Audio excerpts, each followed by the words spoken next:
Good day, everyone. Today we will solve the number 20 problem from the basic principles of electricity. A copper transmission line is to be replaced by one of aluminum having the same total resistance.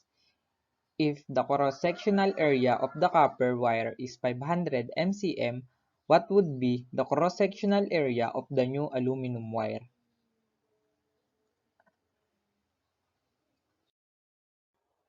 For aluminum, we will use the subscript A and the resistance is equivalent to resistivity multiplied by the length all over the cross-sectional area, where the resistivity of aluminum is equivalent to 17 ohm cm per feet.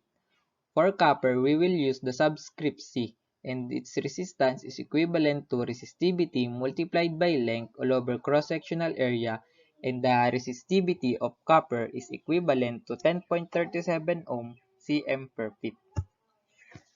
Since the total resistance of the aluminum wire and the copper wire in this problem is equal, we will equate those equations.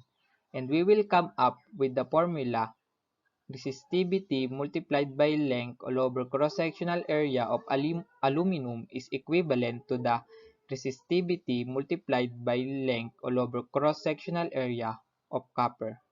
And to find the cross-sectional area of aluminum, we will use the formula cross-sectional area of copper multiplied by the resistivity of aluminum all over the resistivity of copper.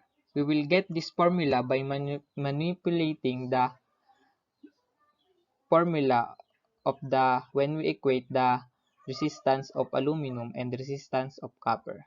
And we will get the value 500 multiplied by 17 all over 10.37, and it will be equivalent to 819.672 cm or simply 820 cm.